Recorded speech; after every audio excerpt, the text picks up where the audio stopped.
Hey, welcome to another episode. I'm Brian Rosenthal, your host, and today I'm super excited to welcome Danil Saliukov.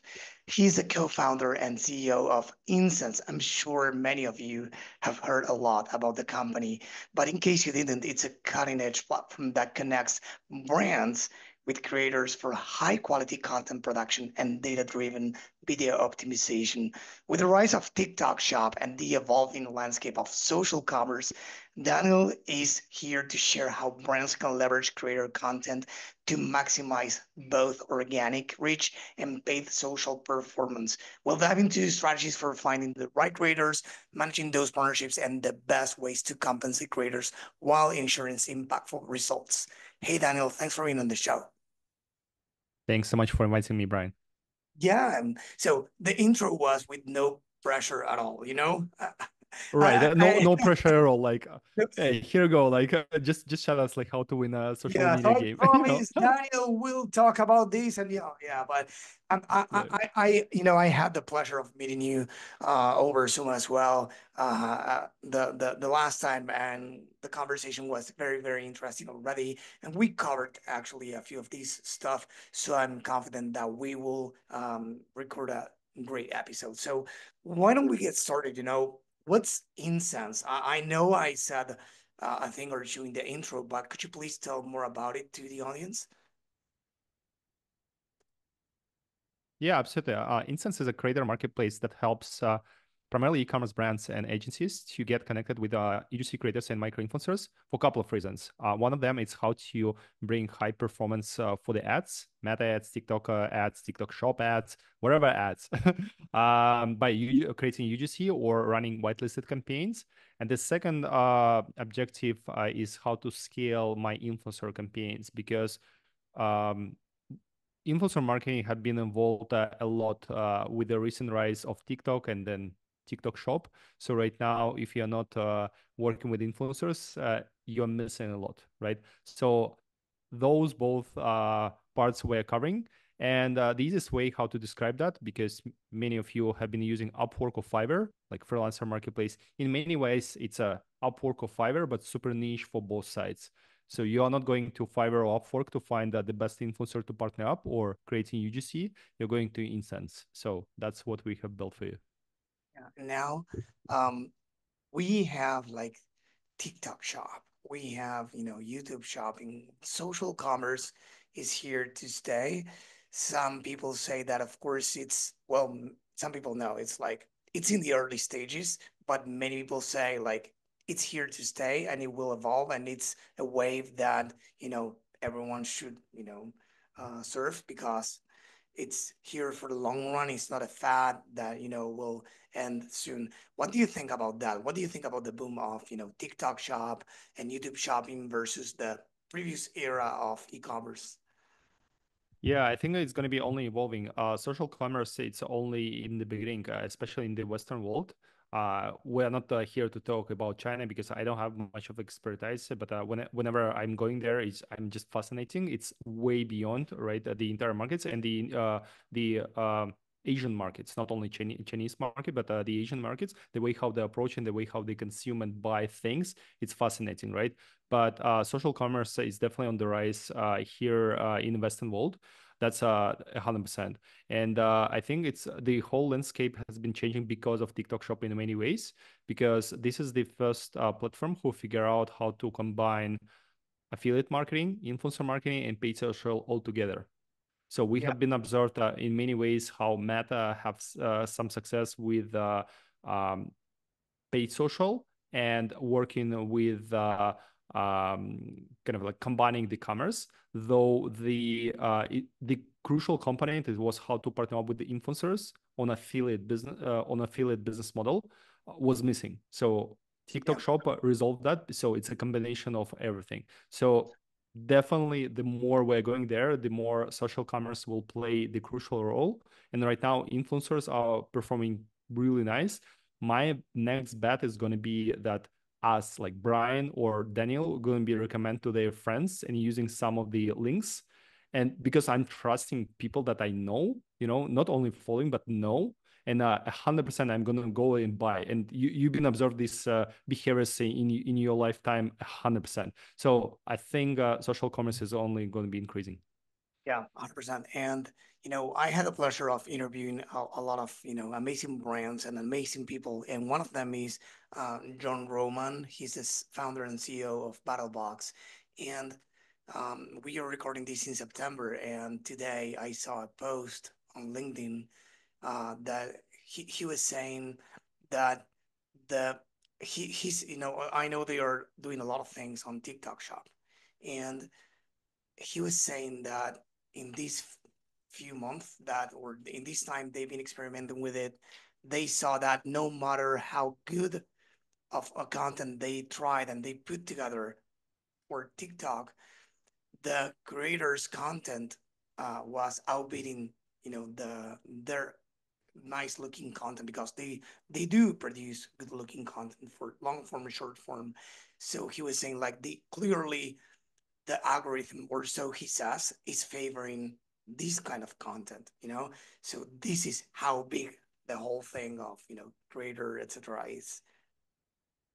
100%. Creator marketing definitely dominates right now in e-commerce, and many people they have been saying that UGC is dead, especially last year. That was the high topic in DTC Twitter, though it's definitely not that. It's evolving, and I wouldn't say focus on only on UGC or created related content. Definitely, you should be using a mix of the creatives whenever you're preparing for Q4. And Q4, this is the topic that we're going to be approaching later on, I believe. But it should be static images. It should be a nice looking content. It should be UGC. It should be the mix of everything. But I would say many of our customers, they have 50% of their creative library, it's UGC content or like creator or influencer content, whatever like the name you prefer, but it's going to be about human sharing their experience about the product and the fact that they're going to getting or sharing the story, why they found that this product actually works and why I'm ready to testimony for this product. As simple as it is, the nature of the new social media is where I want to hear your story. I want to listen real human sharing this story. And if it's going to be resonate with me, I'm going to go and purchase, right? Or at least explore and remember. Yeah, how we were saying about UGC, I read that too, and yeah, everyone was talking about that. And what I do believe is that AGC, actor generated content, I'm not sure that it's dead, but people can tell that it's faked, So eh, that there's an actor saying one thing about a brand, and probably they don't believe that they don't. So I do believe that people can already tell whether people feel something about it or not most of the times, And we also need to be that's a resource, having someone else to talk on your brand's behalf. But how you use it should change because everyone is using it in the same way, and it's no longer a blue ocean, right? It's not blue ocean 100%. And my perspective on AGC, actor generated content, is that uh, it's it could work really well if you nail down the game. Uh, though in many ways, yes, 100%, you can feel that this person is just acting in front of the camera. A bit of fake. It's so nice looking, even though it's UGC. So the sound is amazing. Everything is amazing, and then you just, oh my gosh, like why I'm looking at TV commercial in the format of UGC. That's kind of like the vibe that it's external. And that's not something that we want to achieve because UGC should be authentic, should be scrappy, sometimes missing the sound, sometimes shaky in a video because it's a human talking to the camera, right? It's a human sharing the experience. I'm not saying AGC doesn't work. No, it works. And I know a couple of folks who have found the success there. Though the concern for me for AGC right now is the recent regulations of FTC that have been launched just a month ago or so.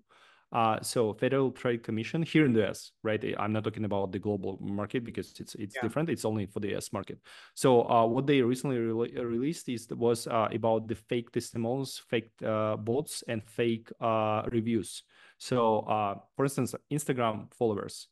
if you have bought a lot of bots, so this is illegal. And all companies who are providing this service is illegal, right? For Twitter, Instagram, or whatever. So this is something that FTC finally stand out like clearly, because it's been a years or decade of companies who are buying like fake followers and all of the stuff. That's number one. The second one is a fake reviews.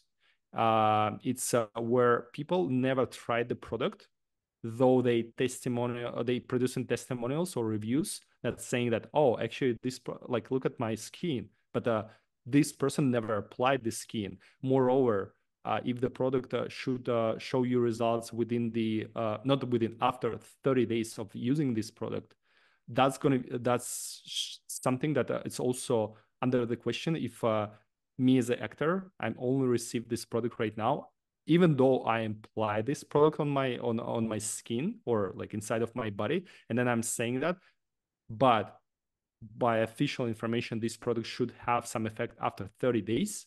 So this is illegal by FTC standards. So that's why like the actor generated content, it's also under the question that all studios who providing, or creative agencies who providing this service, they need to think about by providing this products in advance and making sure that they're going to be applying. And someone will say that, oh, influencers and creators, they also not reusing your products. Well, that's on them. You can ask them. They're going to be fined by them. FTC is going to be asking them about have you tried this product and so on, but they're not going to be asking you. But if you know that you're going to be using the actors who just came to the studio this day and shoot the video of the product that they never tried with the scripted content, this is illegal by the standards of FTC that have been released just a month ago. I wasn't aware of that, but I can see how it benefits and hurts different people, Yeah. but mostly it benefits the authenticity that we are trying to defend here, because we are in a tough era, and probably people said that like all the time throughout history, like we're in a tough moment, but we truly are, because there was a huge inflection point with the rise of AI.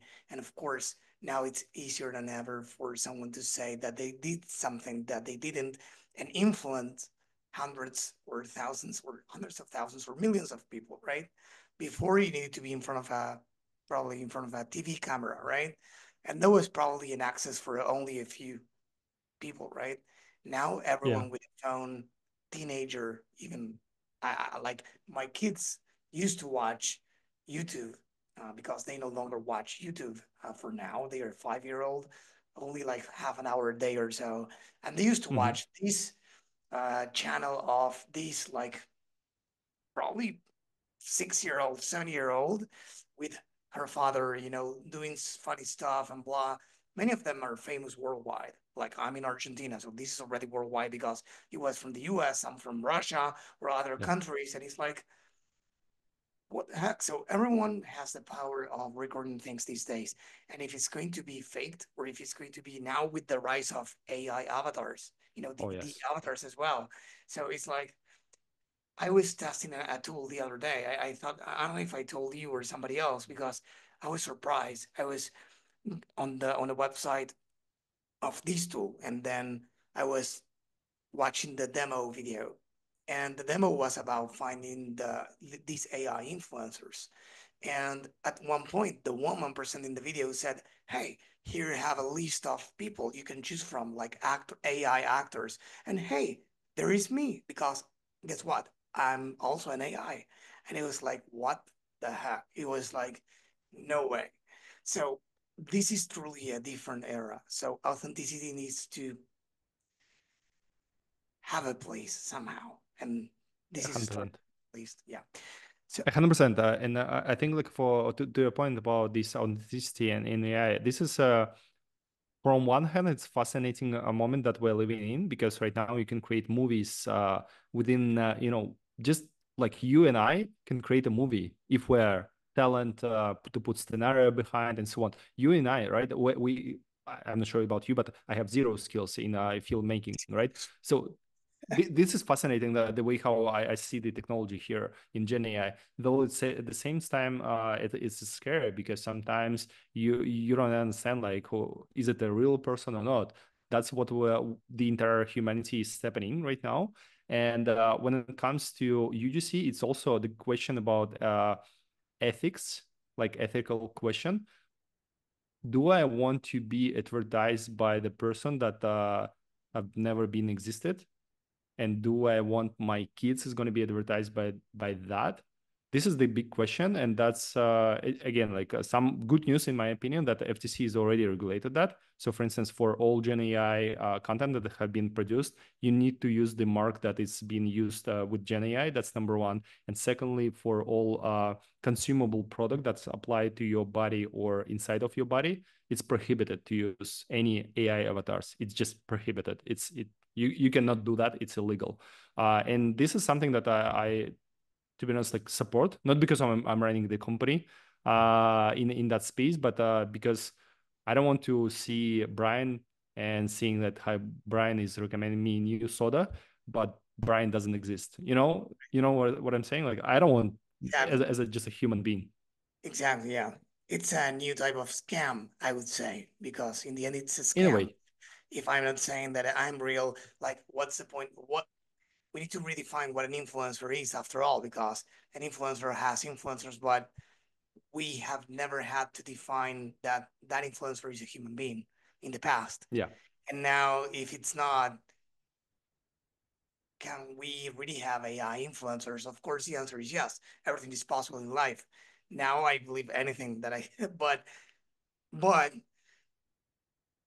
the ethics will play a bigger role in these work. But yeah, anyway, I just want to ask about the following. I don't know about you, but I get from clients and people I speak with all the time. Like sometimes for some brands, they are they got their feet wet and way beyond with the creators, influencers, etc. But many others who are listening to this or watching this, why not? They haven't because it's like a black box. They are afraid. They don't know how to get started. And so, what could you tell them? What are some of the ways to get started with creators for TikTok Shop or anything else? Yeah, it's a good question. It really depends where your business is at, right? If you're just a beginner, you have a few grand of sales, definitely not using like any services like Insense and paying hundreds for the subscription. It just doesn't make sense, right? I would recommend for those who just starting the things, and to be honest, like even though like for more advanced brands, founder generated content. This is the most powerful thing that you could imagine. Even though like you are not able to act in front of the camera or you assume you cannot act, you know what, like there is a reason why you launch this business, and there is a story to tell, right? Why you launch this business. I know, let's say skincare for men, because I couldn't find the specific for uh whatever, or like the specific tone of the skin, right? There is a story behind of that, so you can tell that in front of your camera in UGC style, and the only cost of that is going to be your time you invest, the simplest way, and you're going to be a creator, right? So that's number one. The second one, you can find some of the content that have been produced already by some of the users. Yeah, that's another way how you can search for the specific hashtags and whatever, and then reach out to those influencers and ask them, or like users to ask them. The third one is activate your user base in many ways. And to be honest, 80% of this content is not going to be used ever because the quality, it's not there. Not every person know how to create the content, and they don't have any motivations to create the right one, even though you're going to be promised 10% of whatever, like the next sales or whatever. But still, you can find some of the great pieces of the content. You can activate them through the different services, or just asking themselves as the separate question in your email activations flow. Another way, Twitter. So you can use Twitter to find UGC creators. The downside of that is that they don't have portfolio, many of them, or even though they have portfolio, you cannot vet this portfolio is real or not, and then you cannot verify that they're able to follow the guidelines and they're going to be nice in communications. So there are a lot of missing points, but still, it's a free. it's your time only to reach out to all of these people. Another way how to find and source UGC creators. For the micro influencers, I would say the easiest way how to establish the first relations is seeding campaigns. So prepare a special PR package, influencer package, like a box of the products, and write a note to all of these influencers and send to them. Just to send, no strings attached. You're going to be sending 100 packages. You're going to be receive maybe 15 replies with some content or even publications. But that's the way how you're going to be capture the attention of those influencers and starting building relations, and focus on those who are smaller. Do not go for millions and so on, because those influencers who have millions of followers, they receive hundreds of these packages. It's really hard to stand out, right? And many of them, they already expect only paid collaborations, only in case that your product is going to be, in that niche that they were expected, and they fascinated about the quality of the product over. But it's really hard to stand out compared with so many other folks. So start with those who have 10,000 followers, 25,000 followers, those people who are actually underappreciated in the market, and they're ready to give a shout about your product and grow with your brand. So convert them to ambassadors. This is the easiest way how to start if you're a beginner. If you're a more advanced brand, so definitely you already have some scale, you might have someone dedicated person inside of your team, then this is the right timing when it comes to thinking about automations and considering some marketplaces or softwares that will help you to automate your UGC creation or influencer management. So in that case, it makes sense to consider companies like Insense. Yeah, one thing I wanted to say, because everything you said is great, and I recently heard someone say something that was probably super on point, and I wanted to validate that with you, because some brands might be thinking, most brands get pitched all the time by services providers such as myself, agencies and all kind of providers, right? They typically pitch to probably retail stores or chains, but most of the times they get pitched, not the other way around, right? And this time, creators have the upper hand, right? Not the brands. And it's not as finding a freelancer on Upwork, Fiverr, or any other platform, as you said, and getting people to do something for you. Only it's like, if you truly want not a video editor or a services provider, but you want a, influencer, a creator, it's it's like for an agency or any B2B business, like it's like doing cold outreach, isn't it? Yeah. What do you think? Yeah, exactly. It's a cold outreach, and this is something that you need to prepare yourself.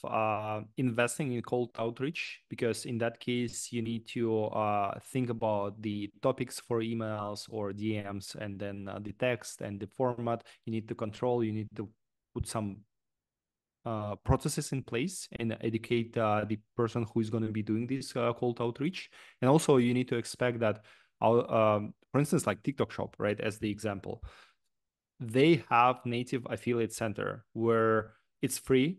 If you're a TikTok Shop seller, you can send over DMs to influencers and invite them to the campaigns. And there are 100,000 of affiliate influencers in the platform who would potentially would love to work with your brand. But the problem is a response rate, especially right now. A year ago, it was a completely different story. Right now, the response rate across the many sellers, it's 0.4%. Because it's so crowded and they receive a lot of It messages.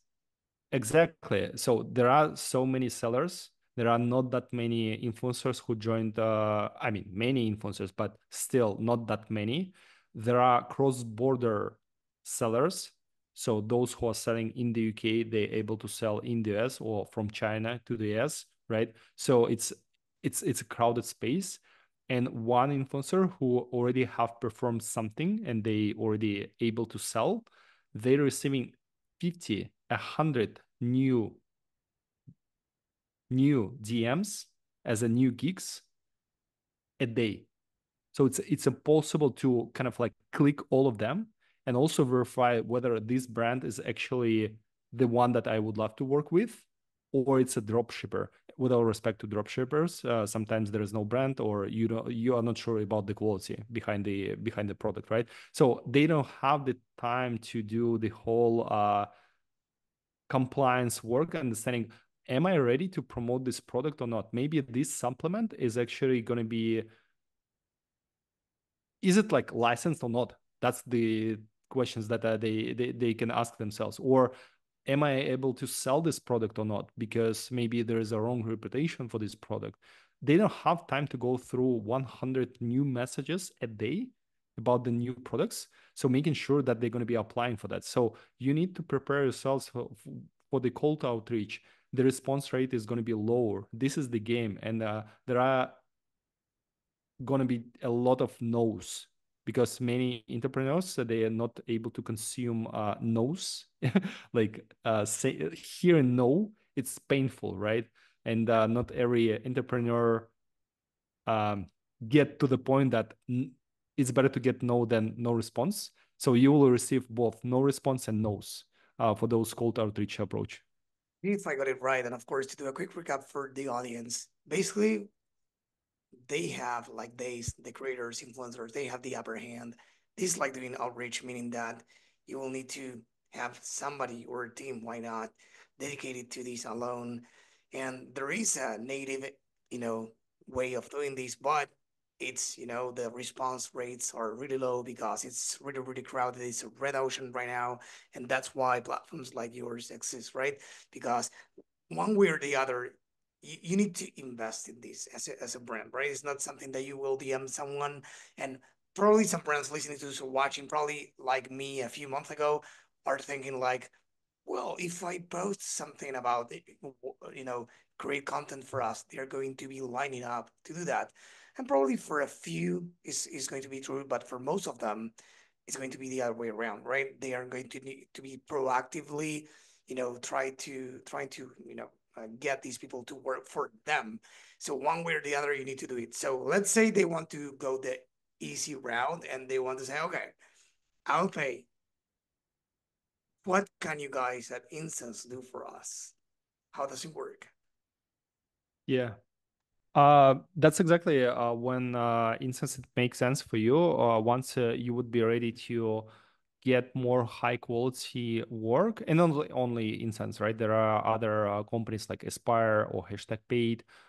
Depends on the side of your business, right? We are targeting to those brands who are doing from 1 mil to 15 mil. I would say we have brands who are doing 9 figures or even more than that.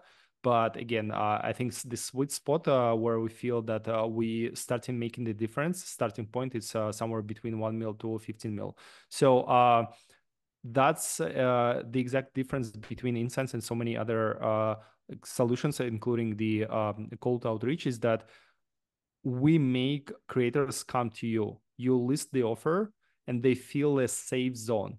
It's definitely not the crazy scale. You are not able to facilitate thousands or hundred thousands relations within the platform, because we have a vetted network of creators, which is 50,000 of them right now sign up on the platform. Though at the same time, the quality is there. You would be able to find those influencers who give a shout out about your TikTok shop activation or just about your brand. But in return, you will receive higher quality content. This is why we have built that. It's more a bit of premium solution, if you will. But you need to understand like when is the right moment, because I've been observed that those brands who just started, they subscribe with us, even so we're saying them and almost begging them no. We're saying that, okay, for the UGC, if you're a beginner, go to below. If influencers go and do like just a sitting campaigns by finding creators here and there, it doesn't make sense for you to pay money right away, learn the things, come for us for the scale. So this is the right moment. But the way how it works, it's pretty much like Upwork. Submit your listing, your offer, select type of the creators that you would like to work with. They will come and apply with the different price points. You're going to be chat with them within the platform, and then they're going to be receiving, delivering the all work, like a content or publication that you can approve, and then we're going to be releasing the funds to them. So we just simplifying the entire stuff. So let me rewind for a sec. So let's say I'm a brand. Let's say I'm in the right phase, the right growth phase. Let's say I sync up with you guys, and then I, create a listing for these creators, and then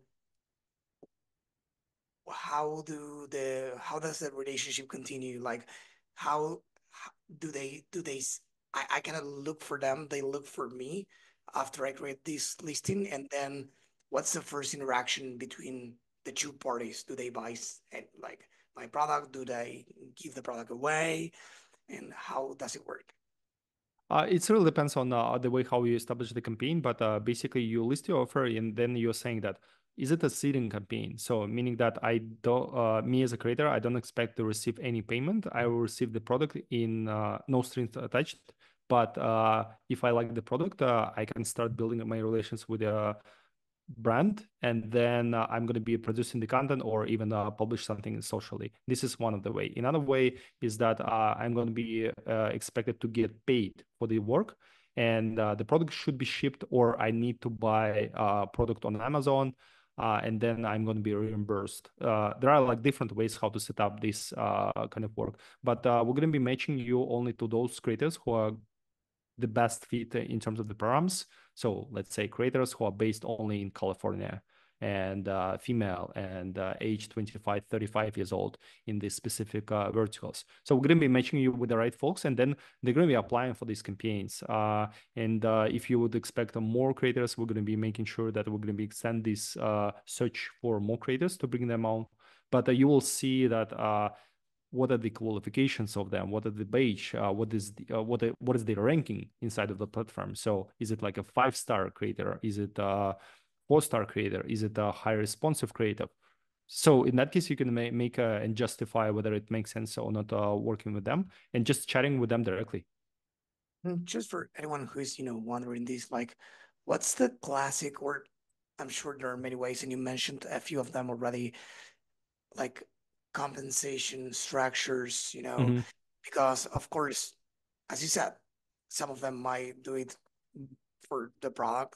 Some of them might want to get paid once, but some others might want to get a percentage. So which ones, if you had to choose one or two, are the ones that scale the most and put the brand in a position of still being profitable? Because of course, if you give someone 30% of revenue, amazing, but then probably you're not profitable as a brand. So what do you think about this? What have you seen on the platform at least?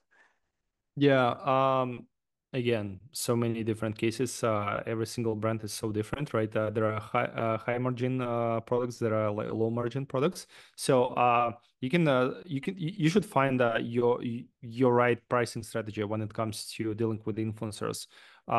Seeding campaigns, the cost for you is going to be only the package and the shipping cost, right? As simple as it is. So this is the easiest way because it's not going to be involving any payment compensation. But then what is going to be the success rate, and what does it mean success rate? How many content or publications you're going to be received in return for the product that you have been shipped.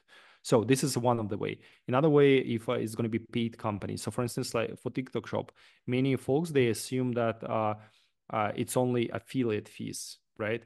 So a year ago, only affiliate fees was something that good to go right away for almost any brand. So because of the rise of the competition right now on the marketplace of TikTok Shop affiliates, it's not longer this story. Because imagine if you're not Nike, if you're not Apple, if you're not well-known brands that I would love to work with you, so how are you going to be stand out yourself? And then you need to calculate the margins that you're going to be sharing, meaning that okay, affiliate fee is going to be involved. I think the on average right now it's between 15-20% compensation from the sales that they have been generated in GMV, right? So this is something that you would be sharing with the creators. But again, you need to just understand your math there. And I would say it makes sense. TikTok Shop is going to be make sense if your AUV is going to be around $50 to $100. So above that, it's challenging to sell. Lower than that, it maybe not make sense for your unit economics. Though what we also found that it's not only 15 or 20% affiliate fee, but you need to also pay some smaller fee, let's say 30 or $50 fixed fee for the creator. So in that case, you can find those who are able to produce better content. It helps you to stand out somehow because in return, they will receive at least $50. They have no idea whether they're able to sell your product or not. But once you capture the attention, so go with the highest affiliate fees and a fixed price to find the winners. Once you found the winners, 100% you will say that, hey, we would love to continue working with you, but with no fixed fee, though, like we're going to be ready to share something in advance. Are you going to be interested or not? If they already make 10 grand out of your product, they will say yes, 100%. Please do not pay me fixed fee ever. Just continue feeding me like better products and ideas how to promote your products. So you need to capture the attention, and then you're going to be continue scaling with that. But the general advice at the beginning, go with a max. So in that case, you're going to be capture the attention, though continue with those winners, just to make sure that your unit economics is going to be working. So basically get their attention and then sit down with them and negotiate the Exactly. relationship continues. Okay, great. Amazing, great. So I want to quit my job now and go be a creator because it's like it's amazing. I mean, people I cannot even start putting myself in a position of a kid right now, of a teenager. Like they no longer need to wait to be adults. Like, let's face it, they didn't need to wait before either in other generations, but kind of, unless you were an actor or like, you know it was hard for a kid to be an entrepreneur, let's say. Now, the other day I have 5-year-old twins, and I was in the kindergarten waiting for them to leave. And then I was talking to this mom that has a 9-year-old, and she told me that the kid created a YouTube channel for himself, and she caught him creating some videos. And by the time they realized that, he already had 9-year-old hundreds of subscribers on YouTube. So it was like, Wow. Let's go. yeah, but the parents were like, you shut down that right now, right now. Uh, So mhm. I don't blame them. I don't have a 9-year-old. I'm not in that position yet to judge them. But that's what we are facing right now. It's like, where do we draw the line, right? But yeah, Yeah. I don't want to go into that rabbit hole. My apology, but it's like this is so crazy what we are living in. It's like everyone is working so hard, and they are working so hard too. But it looks like, oh, I want to be a creator now, as if it was easy. But I don't know. What do you think? Do But you want to? I, this is a good question. When I get some intel about how much our creators are making on our platform and on TikTok Shop, and like someone is reporting, oh, last month I made 20 grand, and I'm just like, oh wow, wow, that's cool, right? But then again, they're talented in the creative space, so I'm not that talented. I can talk about creator marketing. I'm not able to kind of like dance or I can acting in front of the camera in a nice way, with the iPad. right? But still, I think the point is that look, with the whole Gen AI stuff, many jobs they're gonna be replaced. So it's not needed to do like some not the most sophisticated work, right? So that's why I think the humanity is going to this stage where it should be more about what we like to do, how to share this stuff, rather than doing less sophisticated job, right? So that's why it's okay being a creator. I think this is the world that we're living in, and that's something that we should be accept. Because imagine 100 years ago, people were on the farms, kind of like, oh, not 100, like 200 years, right?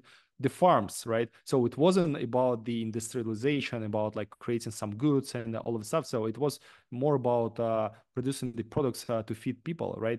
So then in 100 years, industrialization happened, and then the whole world changed. So right now we are getting to the stage where people can afford to spend more time in socials consuming the content, who say that it's not something bad, right? The way, what kind of the content and how much you're spending there, this is the question. But yeah, I think being a creator is definitely a job right now. Yeah, I think that like what used to be a hobby, playing video games, you have the esports now and going through, Exactly. through social media, like it's becoming a job. And this is not new. Like esports have a few years now, creators as well, but they have more tools now than before to monetize what's theirs. And man, I wish we could have like 1,000 more hours to chat because I have a lot of things to ask and discuss. But for the creator economy, one quick thing I will say before we go is that when everyone was talking about Web3 and blockchain and blah blah, it was in everyone's mouth. There was a platform, I don't remember the name right now, that allowed everyone to create a coin. Uh, Mm. the base coin was Ethereum or another coin, but they allow it to create Daniel coin, Brian coin. And the beauty of that is that if I was an influencer or creator, I could actually monetize my everything, and it's like shares, Uh, we if you buy let's say mentorship from me, instead of paying me Uh-huh. dollars, you pay me with these coins. And even if you decide to stop your membership, you have the coins. You can sell them, you can buy more, but you have the coins. Like so, and the more your coin appreciates, the base coin appreciates too, and the other way around. So it was Mm. a Hmm. huge thing, and I thought it was going to explode at any moment, but I stopped listening about it. And then, of course, altogether about Web3 and all this stuff because of AI. But it's huge. And these now, TikTok shop, YouTube shopping, it's huge for them Yeah, right now. But anyway, I know 100%.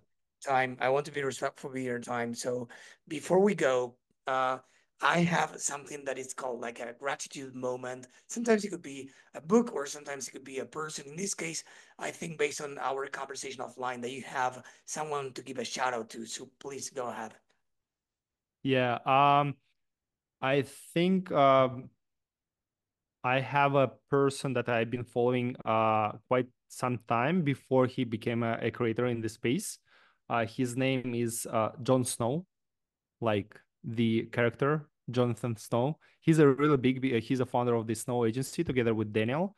They Yeah. became my great friends. They've been using Insense for quite some time. And whenever I spoke to John, he was sharing some great knowledge. And just this year, he finally been encouraged to launch his newsletter. And I found this newsletter is one of the most powerful one because there is no fluffy words. There is always something, not kind of like, oh, someone is launched. He's digesting the information and sharing the some great nuggets for the audience. I found every time I found this is one of the best newsletter that I'm actually waiting for and spending my dedicated time to read it carefully and digest this information also. So it's called In the Snow, I believe, newsletter. It's a So letter. Yeah. yeah, Yeah. It's a this great is one. one of the best one. Amazing. Jon So, Snow. Follow Jenna, follow him on LinkedIn and Twitter. He's definitely the OG in the space when it comes to social commerce, by the way. So if you want to learn more about TikTok Shop, he was his agency was one of the first ones who starting doing the all cool stuff. uh, I follow the guy on LinkedIn. I'm subscribed to his newsletter. So amazing, Yeah. amazing shout out. So Daniel, it was amazing to have you here. So before we go, where can people go to learn more about you and Incense? Yeah, Insense is pretty simple. It's insense.pro, insense.pro. So this is the simple way. This is the blog post. You can subscribe on our newsletter. We're also trying to share the information and just yeah, just learning from you and then transfer this back to the community. About me, follow me on Twitter and LinkedIn. It's pretty much simple. It's my name and last name, Danil Saliukov. So yeah, just follow me, just comment, ask me something in DMs. So I'm always trying to be uh, helpful as much as I can. Amazing. As always, if you're listening to this or watching, make sure to go to the DTCinsider.com. Once you find the episode, you will find all the show notes there, including the In the Snow newsletter and, of course, the social handle for LinkedIn X and the website insense.pro. Daniel, it was a pleasure to have you here. Thank you again for sharing, because you shared a lot of golden nuggets as well. So thank you for doing that. Thanks so much, Brian, and thanks so much for your podcast.